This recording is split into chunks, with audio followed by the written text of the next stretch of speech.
everyone, and welcome back to Liftoff with Jeanniey Walden. I'm your host, Jeanniey Walden. I created Liftoff so that people like you and me could get the information we need to make the most of our personal and professional lives. Our first guest, Jason Tartick, is a Wall Street Journal best-selling author, the host of Apple's top charting business podcast, Trading Secrets. After 10 years of working in a corporate banking world, he took a detour into reality television. Can you believe it? He was a contestant on season 14 of ABC's The Bachelorette. I'm sure you saw him there. Since then, he's been seen on Good Morning America, Live with Kelly and Ryan, Dancing with the Stars, and now Liftoff. Jason, welcome to the show. We're so thrilled to have you on. Thank you so much for having me. And you're probably the perfect person to write about the topic of pivoting in your career. So you've done so much. Tell us about your book, The Restart Roadmap, Rewire, and Reset Your Career, why you chose to write it, and what you think is most compelling about it. Yeah, I think that the main premise behind the book is kind of my story. My story was that I was the yes guy. You tell me when to show up, I'll be there early. You tell me how long to stay and work, I will be there late. You need an answer, you need something done, I was your yes guy. I was that guy for about 10 years, the corporate soldier. I relocated 5 or 6 times within that 10 years. The longest relocation was from New York to Seattle, 3,000 plus miles, not knowing anyone. And that's when I was put in this very weird, unconventional position to be asked if I want to go on a reality show. Like, I was the least reality show type guy. And for some reason, I was dying to do it. Like, I need to do it. When I did some self-work, I started to realize it was because that I was living my lens through everyone's expectation other than like what I wanted out of life. And it was weird that when I made a pivot that was so unconventional, that was against what everyone in my life told me what I should do, it actually opened up so much for me. And I began to find my path and find what was driving happiness. And it was as a result of happiness, my motivation was moving at a level I'd never seen it. So for me, it just opened all these doors. It created opportunity. I started businesses I never thought I would. And I took a step back to say that pivot moment was me breaking what I saw is the blueprint to success.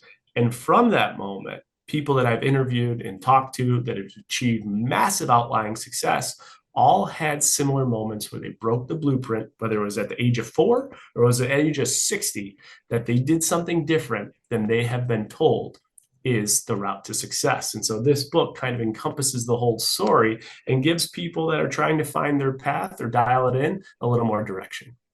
Such a powerful concept. And that's exactly what I did with this TV show. I left my corporate day job to start this TV show, and just amazing things have happened since then. So I totally agree with you. And you, like me, are so passionate about educating on financial literacy and career advice. If you had to give one piece of advice to all of our viewers, what would it be? The biggest thing I would say is you'll never be an expert if you're not. It's very hard to be. But think about it when you order wine at a restaurant.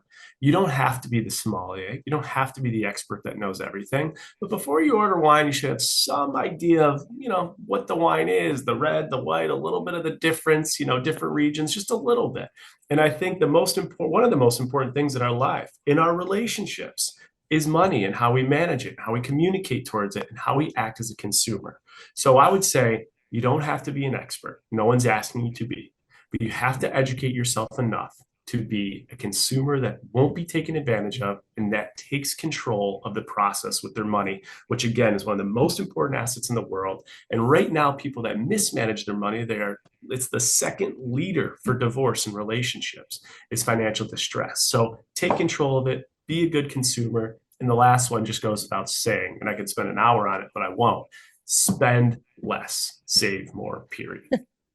I think that's the theme of the show today, and it is the theme that we should all have in our lives. Save more, spend less, be smart about money. And Jason, such great advice. I really appreciate you being on the show, and I hope everybody who's watching reads your book. Thank you so much for having me. Thank you. And thanks so much for everybody for staying tuned in. When we come back, we're going to continue the conversation about financial literacy and education, so don't go away.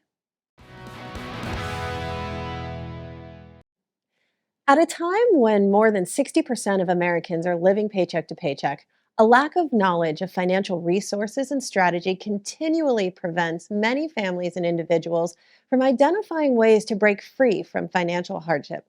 Tax expert and financial planner Louis Barajas is here to tell us more about his PBS series, Opportunity Knocks. Welcome, Louis. Thank you so much, Jeannie. It's a pleasure to be with you. I love all the work you're doing, by the way. Oh, thank you so much. And I'm so thrilled to have you on talking about such a critical issue. So let's get into it.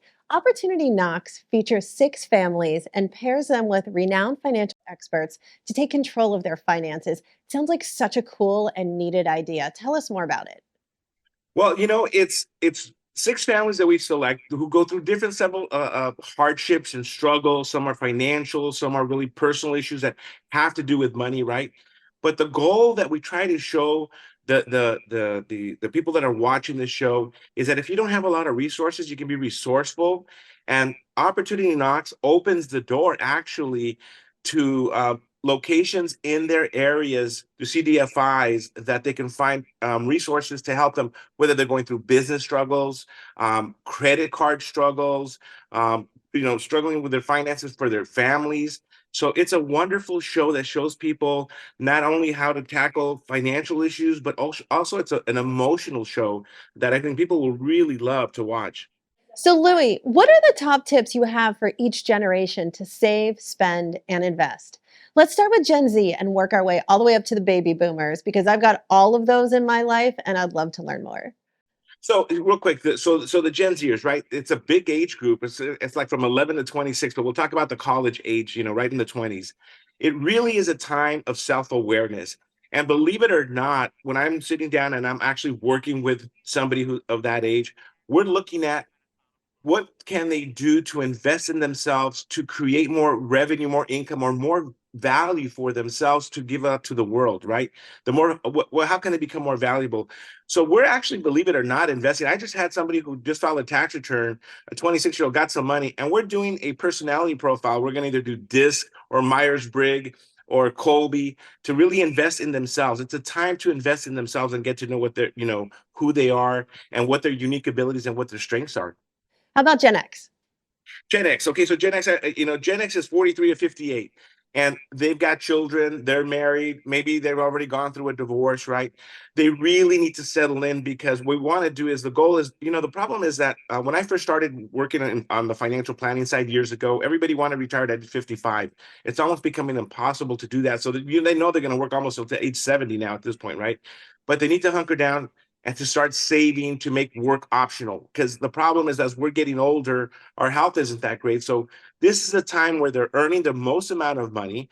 They need to start saving for their retirement, or like I said, for making work optional, making sure that they have a really strong emergency fund, and making sure that they're focusing on also helping their children through school.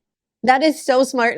And that's exactly what Liftoff is all about, that work life blend and balancing your professional and personal life. So I love it. Now, let's talk about millennials. What tips do you have for millennials?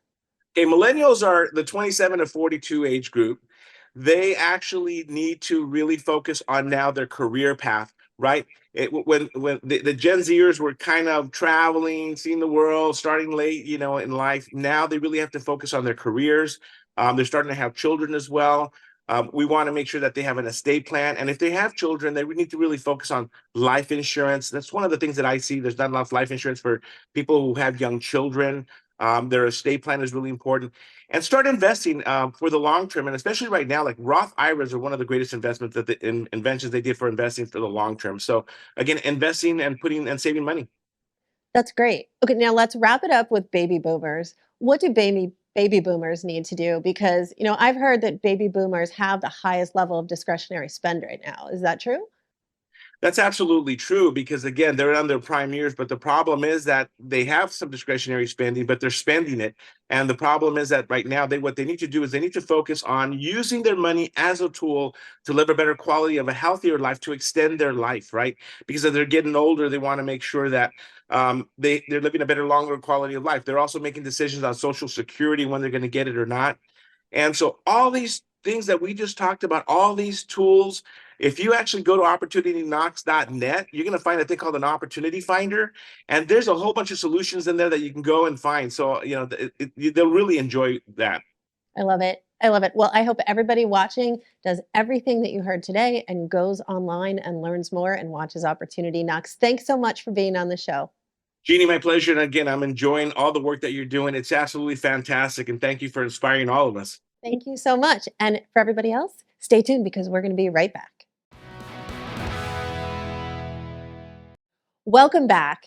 Frances Tesmer is the founder and president of Lead ROLFS Global Institute. She strongly believes that the world of beauty must also educate and empower women to build self-esteem by honoring their inner beauty, their uniqueness, and strength, creating happier and financially rewarding lives. I love everything Frances has to say. She joins us now to tell us more about her work and initiatives. Welcome to the show, Frances. So thrilled to have you on. Thank you very much. It's lovely to be with you this morning. So, Frances, I know that Lead's ROLFS Global Institute is the first degree program of its kind, and I'm blown away by everything that you have to share. Can you share for our audience some of the background on this amazing program? Absolutely. So, Lead ROLFS Global Institute is really a global movement to take the impact and the future of beautician, about 8 million of them around the world, to the next level. So that for the first time, beauticians have the opportunity to take their career, their impact, their life, their financial earning, as well as their image and their prestige and their place in the world to the next level. So tell me, Frances, what does a beauty experience look like when it's performed by a well-rounded, college and university educated beauty professional? Oh my goodness. It is so exciting because these beauty professionals, these well-rounded, well-educated beauty professionals can now offer us what I call intelligent beauty, transformational beauty, a beauty that uplifts us, a beauty that empowers us, gives us confidence to go out in the world and be proud of who we are and be our best and look our best. So, this beauty professional, because their own life has been transformed through this education pathway, because now they're happy, now their finances are good, now their life is good, now they're joyful, they're compassionate, they have the tools to offer us modern beauty experiences. So talk more about how Lead breaks the stigma associated with the beauty profession and beauty professionals today. I say we're done with looking down on beauty. We are lifting beauty and humanity with it. You and I know, and all of us know in the world, in this modern world, there's so much we all deal with, right? It's time for beauty to step up and uplift all of us. So this whole stigma of this as being not a professional career, not a fabulous future, and all of that is done, is over, because we're doing this globally, right? It is happening globally, it's consistent.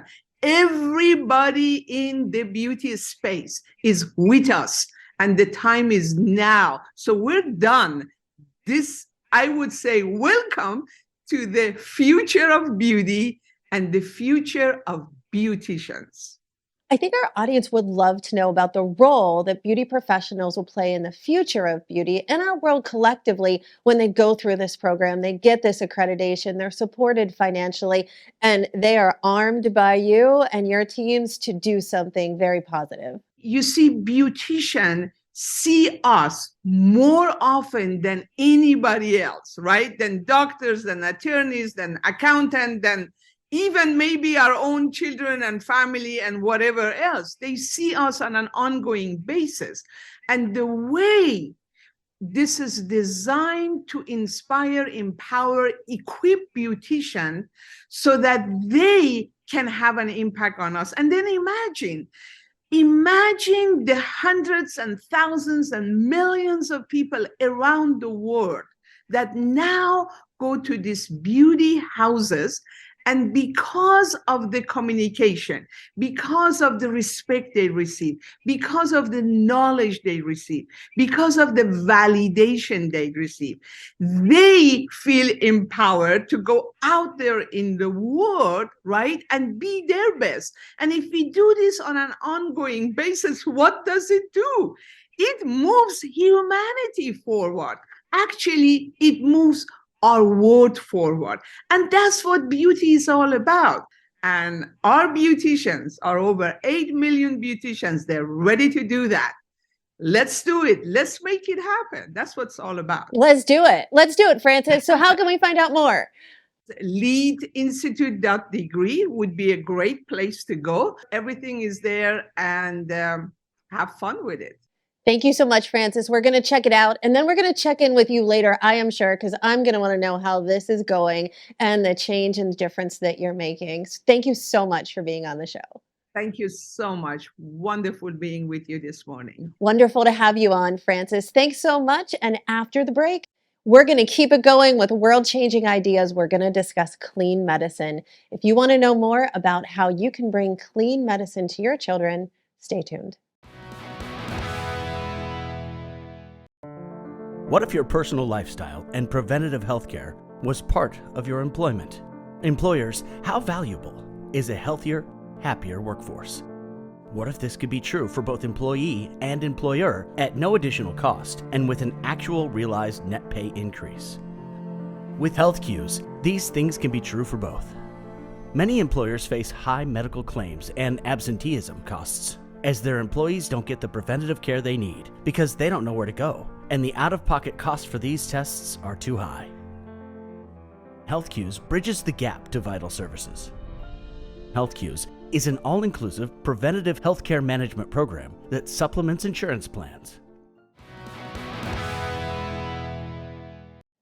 David Johnson is the CEO and co-founder of Genexa, the first clean medicine company. Genexa makes medicine with the same effective active ingredients that people need, but without any artificial fillers, including artificial dyes, flavors, preservatives, and common allergens. David's joining us today to tell us more about Genexa and clean medicine. Thanks so much for joining the show today, David. Thanks for having me. So, David, is clean medicine as clear as it seems? The same active ingredients, so just as effective, but without all the fillers? Yeah, that's exactly what it is. We remove the dyes, the artificial sweeteners, the artificial fillers, the artificial sugars, and really work to create the same efficacious drug, but without all of the, those byproducts. So we would use an agave instead of an artificial sweetener, right? And we would use organic blueberry flavor instead of, an artificial flavor, right? So that's really our focus, and really kind of deliver that efficacious product at the end of the day.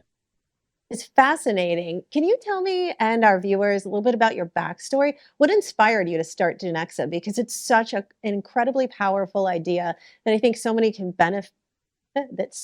can benefit from. I'd love to hear more about it. I start with the story about, Max and I, two dads, no background in pharma, which I think is necessary to go into something like we've gone into, but really just pure passion when our little ones were born, and not understanding the ingredients that were in common found OTC medicines, over-the-counter medicines at the shelf, and not being able to pronounce them, and then taking the box and looking it up online and realizing just the artificial makeup of so many of these ingredients.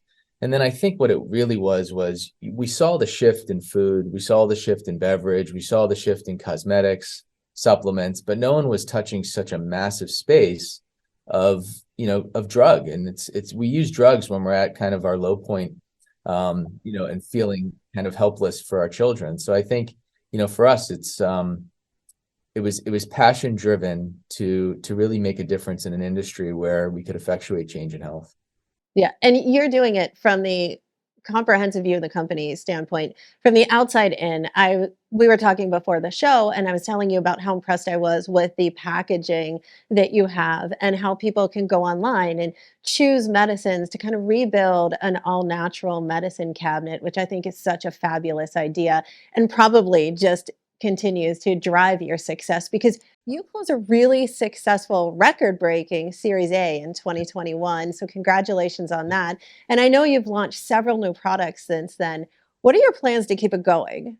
Yeah, and I'll comment on the packaging really, because I think what we're trying to do is we're different than the average pharmaceutical business, right? We're really consumer type of focused on people over everything first, right? In terms of how we approach everything. So, Max and my phone numbers on the side of every package, right? You can text the business, our customer service will respond. And we're really just big on looking out for the consumer and driving that whole momentum of, being part of that, that change, right? In terms of the Series A, it was a very successful Series A. It's really launched us into staying focused on creating and coming across all the categories, right? So right now we're really focused in the pain categories for children and adult. So, moving into allergy and so on and so on. But Genexa's whole focus is to create a clean option for consumers across the whole category. And that's what we're going to do until we're done disrupting it. Well, that is a big challenge to swallow, but I am sure you and the team are ready for it. And I wish you the best and the most success moving forward. I'd love to kind of stay in touch and watch how you continue to grow. This was incredibly great information. Thanks so much for being on the show. I appreciate it. Thank you. All right. Thanks, everybody. I hope you learned a lot. I hope you check out the website and build your own medicine cabinet. But stay tuned because we've got some really fun activities and stories coming next. We'll be right back. Welcome back.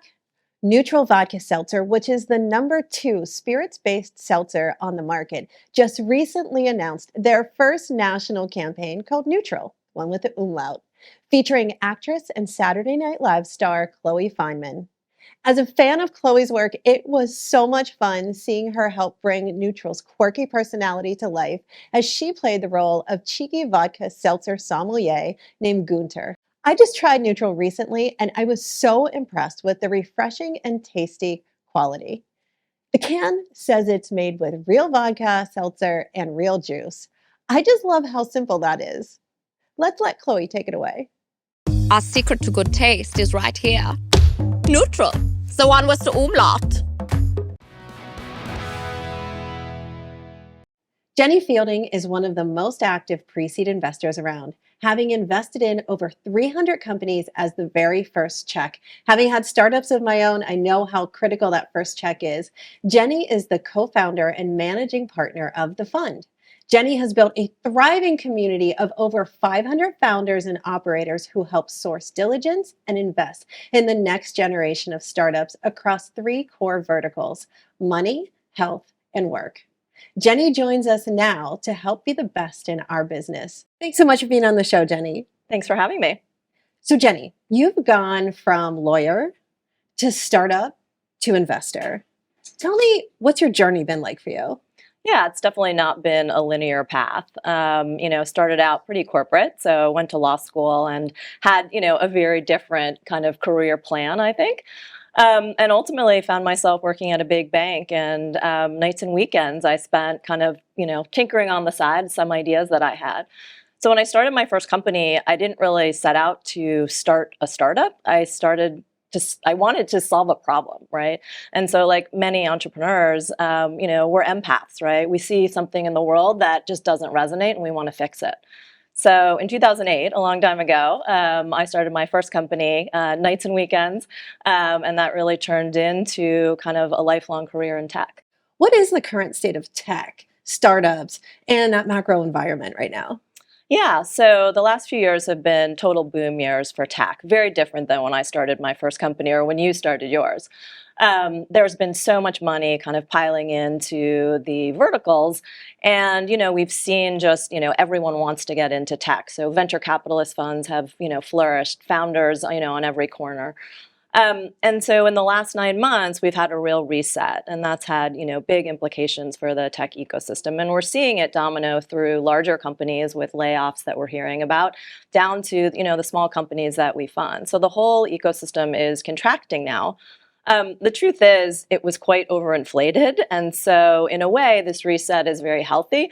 But obviously, if you're going through it, it's quite painful. And so that's where we are right now, in this kind of precarious place where things are being reset. And, I think the good founders are going to rise to the top.